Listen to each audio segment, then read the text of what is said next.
November 8, 1944, Teddington, England.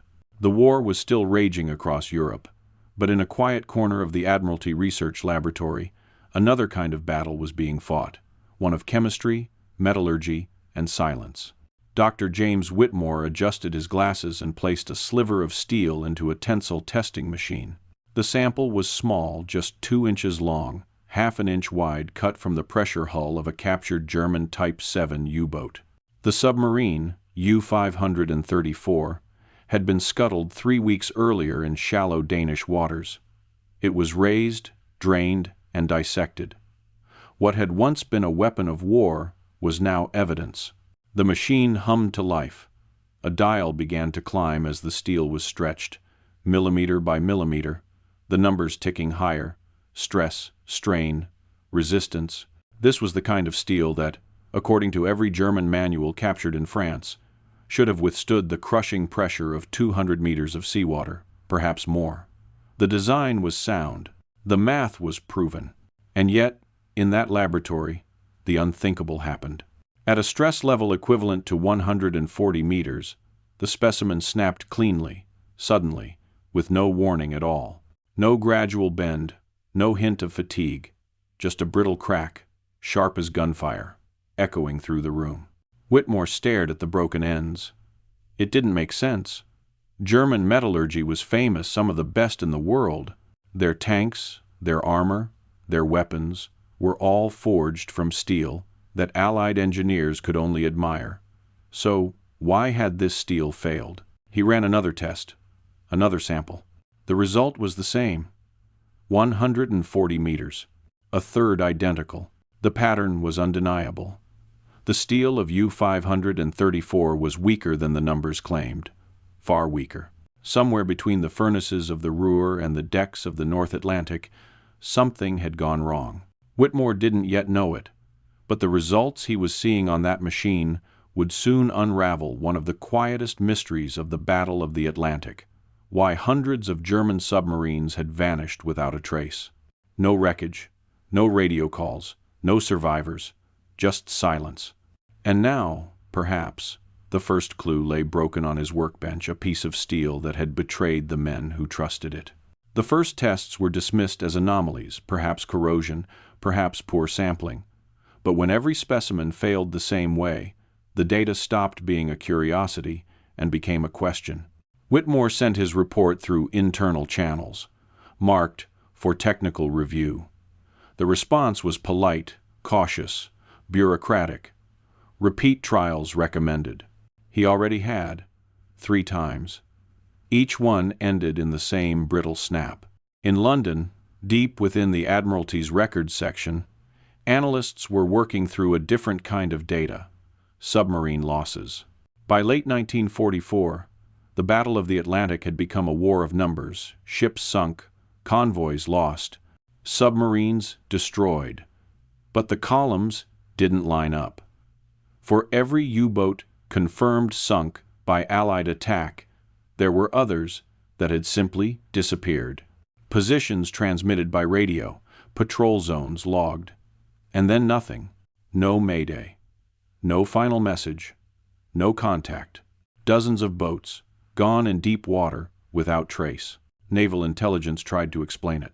Unreported airstrikes, minefields, technical failures. The sea was full of hazards, mysteries were common. But as analysts compared Allied attack records with the growing list of German losses, something didn't fit. There was a gap, a pattern of vanishings that didn't match any known enemy activity. Between 1,942 and 1,944, out of more than 700 U-boats lost, nearly 200 had gone missing in circumstances that defied explanation. Many had been operating in remote stretches of the North Atlantic where no Allied ships or aircraft were present. The disappearances puzzled both sides. German command listed them as lost to enemy action. The Allies, uncertain, accepted that explanation until the data from Teddington began to circulate. Whitmore's tests suggested something far more disturbing. The U-boats might not have been destroyed by their enemies, but by themselves. Their hulls, the very thing meant to protect them, were failing under pressure. To understand why, intelligence officers revisited reports from convoys and hunter-killer groups. Several Allied crews had recorded strange acoustic events, deep underwater implosions, single, loud cracks, followed by a brief, heavy rumble. The sonar operators had logged these as possible depth charge kills, but few believed a submarine could collapse so completely, so fast.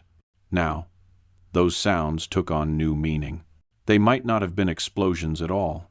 They might have been pressure hulls, collapsing steel giving way to the weight of the ocean. At 200 meters below, the sea presses with over 300 pounds per square inch. The structure of a submarine is a balance of geometry and chemistry, a vessel of men trapped inside a sphere of metal that cannot fail. If that balance slips, even slightly, the results are instant. Every rivet, every weld, every plate must hold, because when it doesn't, the sea doesn't wait. For Whitmore, the more he thought about those disappearances, the more he suspected the truth was hidden not in enemy tactics, but in metallurgy. The steel itself was telling a story, one of shortcuts, substitutions, and the quiet desperation of a country running out of materials.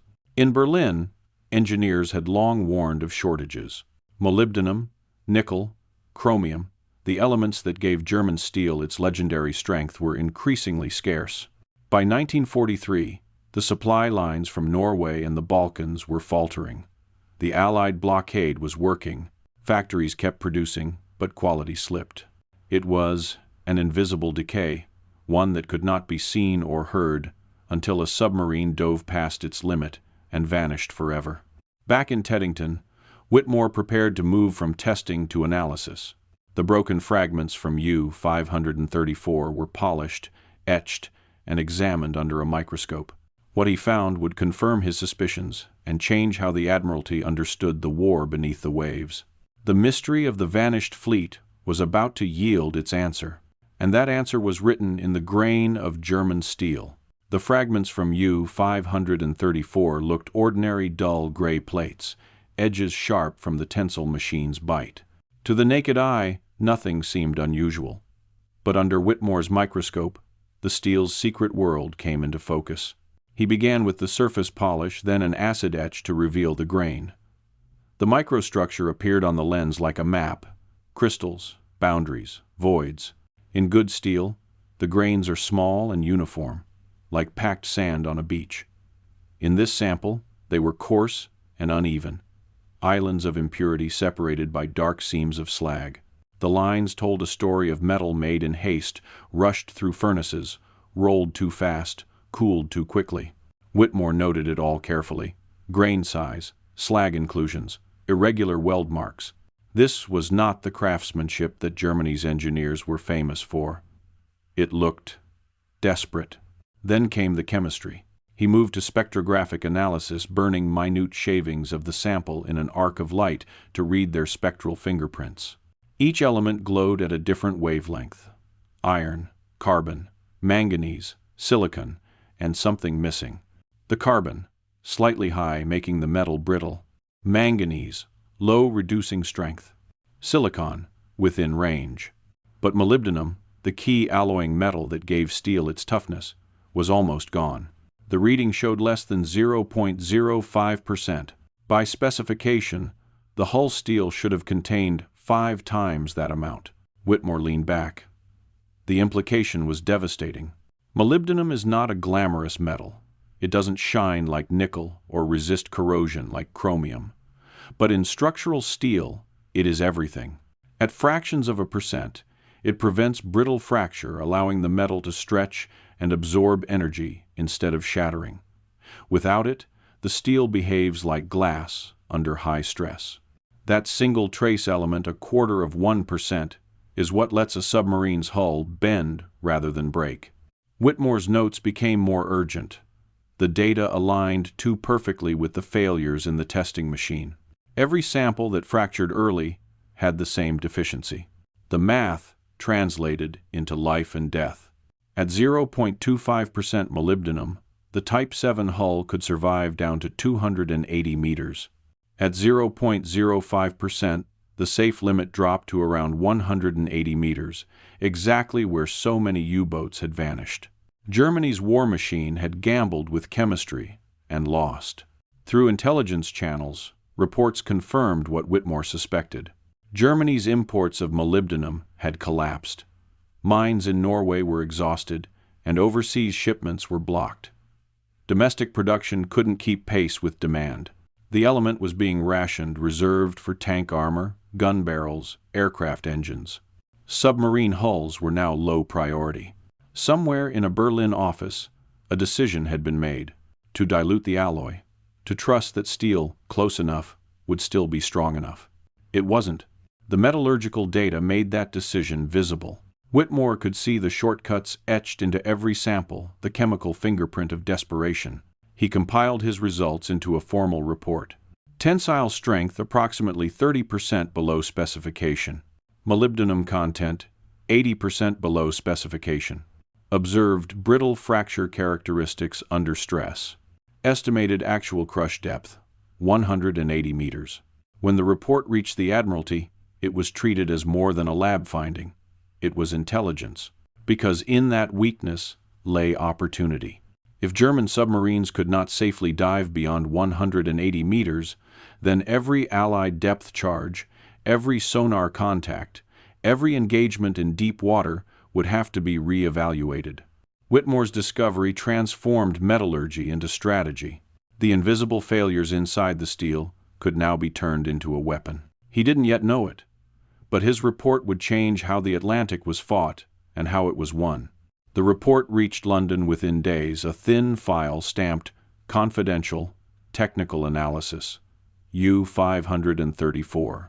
Inside, Whitmore's data was clinical, precise, and terrifying in its implications. The Type 7, the backbone of Germany's submarine fleet, was not what the Kriegsmarine believed it to be. When Admiral Sir Max Horton, Commander-in-Chief of Western Approaches, received the summary, he read it twice before speaking. Horton was not a scientist. He was a sailor, a hunter of submarines. But even he understood what the numbers meant. The German hulls were weaker than everyone thought. Much weaker. A meeting was called at the Admiralty on November 20th, 1944. The war in Europe was entering its final, desperate months. But in the Atlantic, the U-boats were still claiming lives, convoys sunk, tonnage lost, sailors drowned in freezing seas. The Allies had sonar, radar, air cover, yet the submarines remained a ghostly threat beneath the waves. Horton wanted an advantage. Whitmore had just given him one. In the wood-paneled war room overlooking the Thames, naval architects, intelligence officers, and metallurgists gathered around a long table. Charts of U-boat losses and depth-charge kill zones lined the walls. Whitmore presented his findings calmly, page by page, the tensile test curves, the microscopic photographs, the chemical composition charts. The hulls, he said, are not meeting their design strength. Crush depth, once believed to be 280 meters, is in reality closer to 180. The room fell silent. Someone finally asked, "How certain are you of this?" "Very certain," Whitmore replied. "I tested multiple samples. The results were consistent." Could this defect be isolated to one boat? Possible, but unlikely. The shortages affected all production after mid-1943. There was a pause as the officers digested what that meant. Hundreds of submarines, built with inferior steel, operating at depths where a single misjudged dive could turn them into coffins. Then Horton leaned forward. "If they can't safely go beyond 180, can we use this?" The room came alive. The anti-submarine warfare officers saw it instantly. If U-boats were forced deeper than their weakened hulls could bear, the ocean itself would destroy them. No need for perfect aim, no need for direct hits, just pressure. A new tactic began to take shape, quiet, deadly, and simple. Depth charges, until now, had been set to explode around 150 to 180 meters, the presumed safe range below the German test depth. But if those submarines were already near their breaking point, then detonations at 200 to 250 meters could do more than damage them. They could force the U-boats down into their own destruction. Horton didn't hesitate. Implement immediately. Within days, a new order circulated through the Western Approaches Command. All anti-submarine vessels are to set depth charges for maximum detonation depth. Pursue contacts aggressively into deep water. Let the enemy choose between explosion above or implosion below. The directive was classified secret. Only senior commanders saw the reason behind it. To ordinary captains at sea, it was just a change in procedure, one more adjustment in a long, grinding war. But the results would soon be unmistakable. By December 1944, the curve of losses began to rise. 31 submarines destroyed that month, most in deep water, far below the depth of previous engagements. In January 1945, 38 more. The numbers were not random. They followed the physics of Whitmore's report. Across the North Atlantic and Norwegian Sea, Allied crews reported strange sounds, implosions rather than explosions, pressure waves without echoes. Sonar operators described it as a metallic scream that ended in silence. To those who knew, it was the sound of steel failing at depth, the sound of chemistry turned into strategy. Whitmore received no commendation, no medal, no public acknowledgement. His discovery remained classified, known only to a few within the Admiralty. But the data he produced in that quiet laboratory had become a weapon, one that required no gun, no torpedo, no trigger. It simply required the sea. The new orders went out quietly, no press release, no fanfare. Just a change in depth settings and a line in the manual that few questioned. But by December 1944, the ocean itself seemed to understand what had changed. In the North Atlantic, the convoys pressed westward through storms and ice. Escort ships patrolled in tight formations, sonar pings echoing through the depths. Beneath them, the hunters became the hunted. Each time a contact appeared on the screen, faint, moving, evasive, the destroyers reacted with precision drilled into muscle memory. The charges rolled from racks and sank into the dark. At first, the pattern sounded familiar. The muffled thud of explosions, the hissing return of sonar static. Then came something different. It was deeper, colder, a groan that built into a sharp metallic crack, followed by a long, hollow roar, and then nothing. No debris, no oil slick, no survivors, just silence. The operators began to notice it, the implosion signature. It was unmistakable. The instant collapse of a pressure hull at depth. To those listening through hydrophones, it felt like the ocean itself had swallowed the enemy whole. By the end of December, 31 U-boats were confirmed lost. In January, 38 more. The spike was unprecedented. The sinkings clustered in deep water regions, the Norwegian Sea, the Mid-Atlantic Gap, the Black Abyss west of Ireland. The same areas where Allied captains had once cursed the ocean for letting the enemy escape. Now, the ocean was on their side. The men aboard the U-boats noticed it too. Reports from intercepted German transmissions described unusual hull noises, shuddering under pressure, and creaks not heard before. Some commanders believed the Allies had developed a new kind of depth charge, one that crushed rather than exploded. They were half right. In January 1945, a U-boat commander off the Faroe Islands wrote in his log, "Dove to 190 meters to evade attack. Boat groaned violently. Sounded like tearing. Ordered ascent immediately. Feared structural failure." That entry, the last line before the transmission stopped, was later recovered from German archives. The submarine never resurfaced. For the crews, every dive became a gamble. The deeper they went, the thinner the line between safety and destruction. They trusted their steel, as sailors always had, but the steel was lying to them. They believed the test depth was their refuge. It had become their grave. On the surface, Allied crews celebrated the statistics, not the physics. They saw fewer torpedo tracks, fewer attacks on convoys. They couldn't know, that many of their victories came not from explosions but from the quiet surrender of failing metal. For every U-boat that imploded, the cause was invisible, a fraction of a percent missing from an alloy, a decision made in a factory far from the sea. The result was the same: A hollow echo in the deep, another pin on the Admiralty's map, another line crossed out in the Kriegsmarine's register. The winter of 1944 was the coldest the Atlantic had seen in years, and beneath its frozen waves, the last U-boats were dying not from enemy fire, but from their own making, victims of chemistry, pressure, and silence. By early 1945, the U-boat arm was unraveling. Losses were mounting, but the causes no longer made sense. Boats vanished during routine patrols, often after reporting contact with Allied convoys, yet Allied records showed no corresponding attacks. Commanders at sea whispered of strange noises, creaks, groans, the deep metallic sigh of hulls under stress. The veterans called it the voice of the ocean. At the U-boat command headquarters in Kiel, Admiral Donitz's staff struggled to understand what was happening. Reports came in daily. No contact since January 18th. Last message at 22:40. No further transmission. The explanations were as repetitive as they were wrong: air patrols, mines, mechanical failures, bad luck. But the pattern was undeniable. Something was destroying the fleet from within. In their steel coffins beneath the Atlantic, the men began to notice the change before their superiors did. Hull plates that once groaned safely now snapped like dry ice. The air in the control rooms grew heavy with humidity and fear.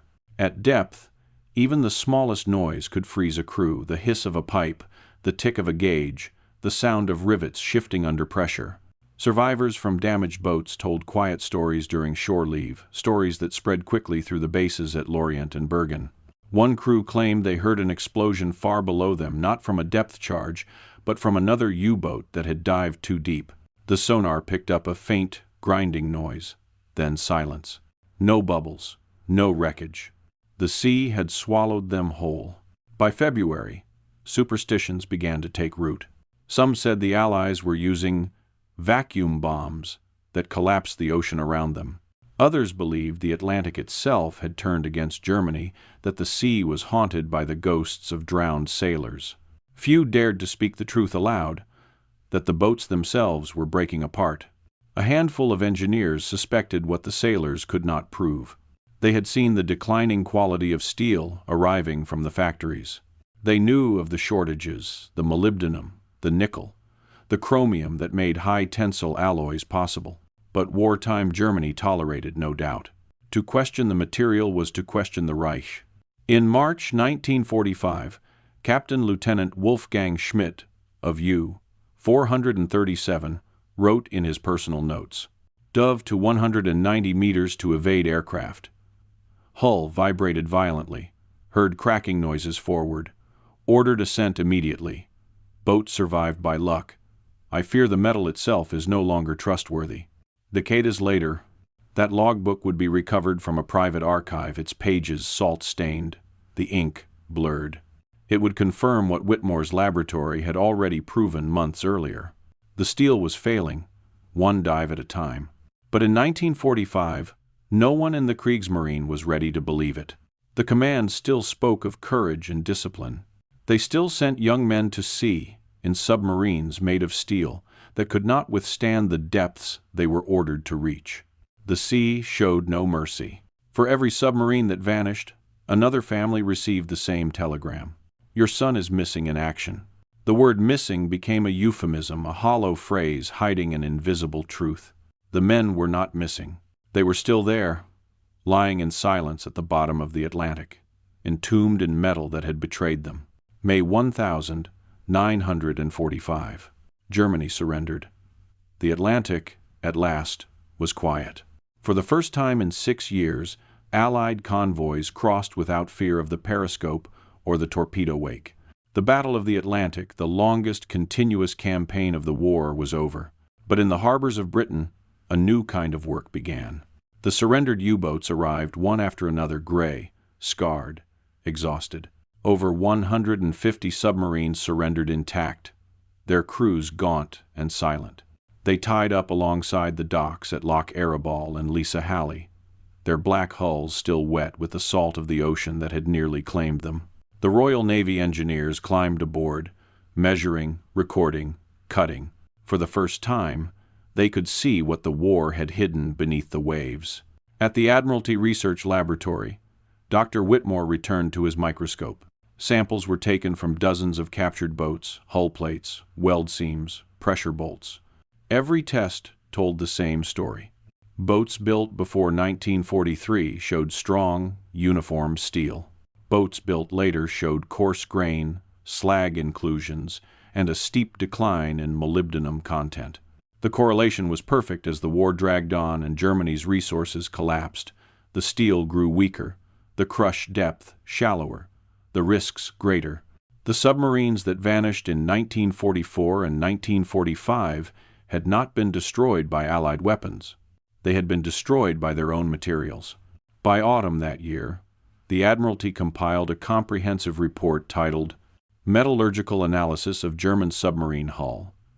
Steel 1944-45. The document ran hundreds of pages, graphs, photos, micrographs, and conclusions as cold as the metal itself. Among its findings: tensile strength 30% below specification, molybdenum content 80% below design levels, estimated crush depth 180 meters instead of 280, confirmed failures due to brittle fracture under stress. It was science distilled into death. The report was stamped secret, limited distribution, and filed away. Only a few officers ever saw it. To the public, the Battle of the Atlantic ended with radar, sonar, and escort carriers, not with chemistry. The truth was too complex, too grim, and too unnecessary to tell. For Whitmore, the work continued quietly. He spent years cataloging his findings, writing internal memoranda, contributing to new naval material standards. His discoveries reshaped British metallurgy, influencing everything from ship hulls to early jet engine alloys. But he never spoke publicly about the U-boats. The war had ended, and his part in it was meant to stay buried in archives and footnotes. 3 decades later, in 1975, the report was declassified under routine archival procedures. By then, most of the men involved were gone. Historians reading the dry technical language realized what it meant only after tracing the dates and numbers.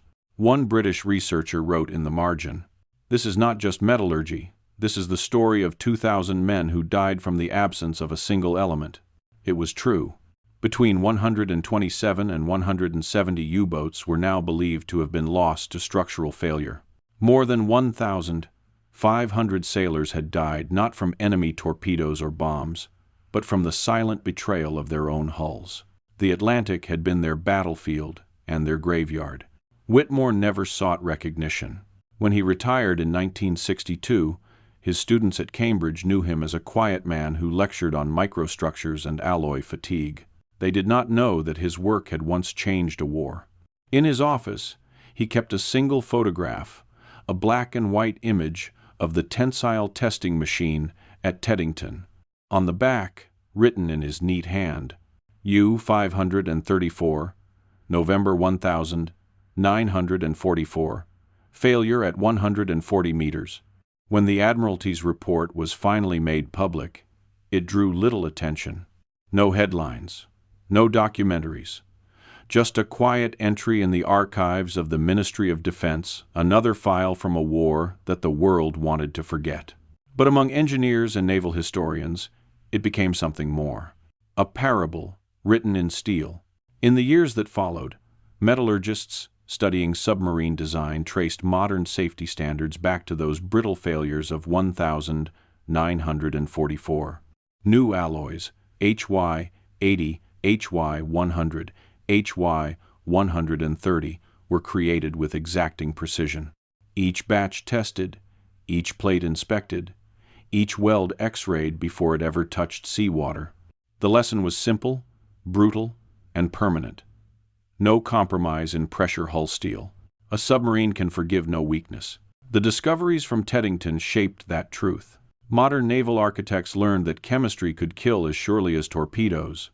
They built their vessels not with pride, but with humility, mindful that strength measured in megapascals was, in the end, measured in lives. In Germany, the story took longer to surface. Throughout the Cold War, the failures of wartime steel remained buried beneath politics and pride. Only in the 1990 seconds, when British documents became accessible, did German researchers begin to cross-reference the data with wreckage found on the Atlantic seabed. The pattern was undeniable. Submarines like U-672, U-191, and U-869, long thought to have been destroyed by Allied depth charges, showed unmistakable signs of implosion. The steel had folded inward, buckled by pressure far beyond its strength. The Allies hadn't killed them. Physics had. For surviving U-boat veterans, the revelation was both vindication and tragedy. Some felt relief that their comrades had died quickly, not hunted, not tortured by fire or shrapnel, but crushed in an instant. Others felt betrayal. Their country had sent them to sea in vessels known to be unsafe, their faith placed in hulls already doomed. In interviews decade later, one former commander said quietly, "We thought the ocean was the enemy. We never imagined the enemy was the steel itself." The phrase would become the title of a 1994 German documentary, Der Feind im Stahl, The Enemy in the Steel. It aired late at night on public television, watched by few, remembered by fewer. But those who saw it never forgot the image, a slow pan across a rusted wreck, 200 meters down, the hull torn open like paper, the silence absolute. Back in England, Dr. Whitmore's papers were catalogued and stored at Cambridge. He died in 1987, age 81. His obituary in the Times mentioned his teaching, his research, his quiet precision. It did not mention the U-boats. It did not mention the steel that had changed a war. But among those who knew those who had read the report, who understood what he had found, his name carried weight. Not as a soldier, not as a spy, but as something rarer, a man who won a battle with nothing but observation, patience, and truth. Today, every submarine that slides into the sea carries a trace of that truth. Every bolt tightened, every hull plate inspected, every alloy tested to the decimal, all of it born from the ghosts of 1944. When modern crews descend beneath the surface, they trust their lives to the chemistry that Whitmore revealed.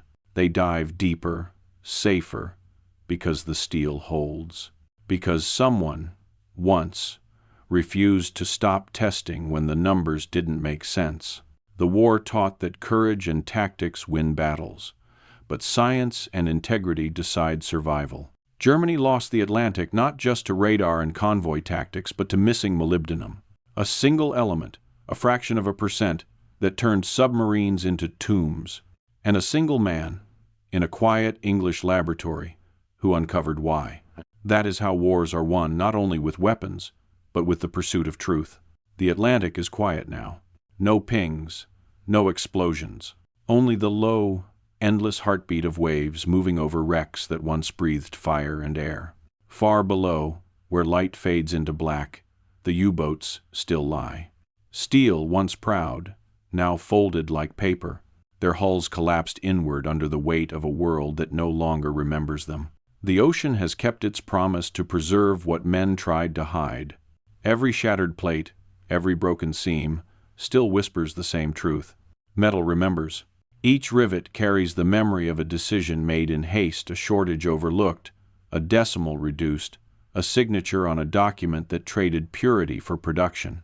And because of that, men who trusted their ships, who believed in their craft, were buried not by enemies, but by the chemistry of their own creation. When divers find those wrecks today, the silence feels heavy, not haunted, just sad. Inside, the instruments are frozen mid-reading. A coffee cup rests against the bulkhead. A steel dial still points to 190 meters, a measurement that became a tomb. Above them, the world sails on, carried by ships whose strength was forged from lessons learned in that silence.